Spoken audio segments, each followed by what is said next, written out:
Welcome to this edition of the Designs for Health audio science article. According to a study published in the Journal of the American Medical Association, researchers found the damage of the esophagus in gastroesophageal reflux disease, or GERD, to be cytokine-mediated due to inflammation and not caused directly by the acid in the stomach. For almost a century, it has been assumed that damage to the lining of the esophagus is caused by the hydrochloric acid of the stomach. According to researchers at UT Southwestern Medical Center and the Dallas VA Medical Center, this damage to the esophageal lining occurs through an inflammatory response by cytokines. This new information will probably not change the traditional approach to treating GERD in the immediate future, but we may eventually see a shift to targeting the cytokines and inflammation which is causing the damage to the esophagus. This research builds on previous work in mice, which demonstrated that it takes several weeks from the time stomach acid is introduced into the esophagus before damage occurs. If the damage is from hydrochloric acid, it should develop immediately. Pharmaceutical interventions may provide symptom management of GERD, but they do not correct many of the underlying factors and they have side effects.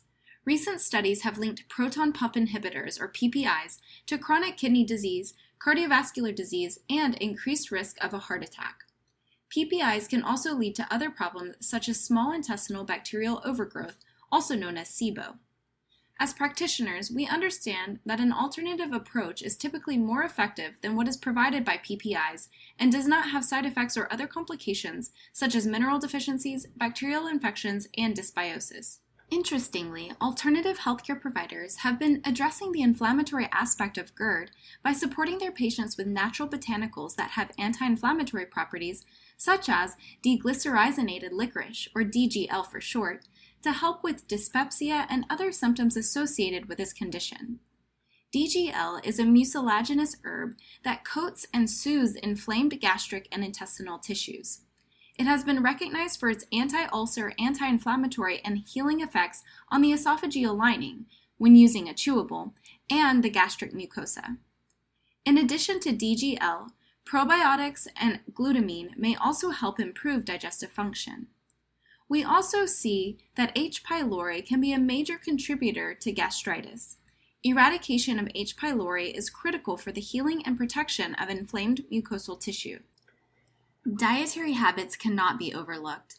Patients may consider eating smaller portions at meals and avoid lying down immediately after meals or eating too close to bedtime to help reduce the risk of acid reflux. Patients must be aware that alcohol and specific foods commonly trigger symptoms. A well-thought-out combination of lifestyle changes and nutritional support is often sufficient to address acid reflux. Thanks for listening. For more excellent educational content, be sure to visit designsforhealth.com.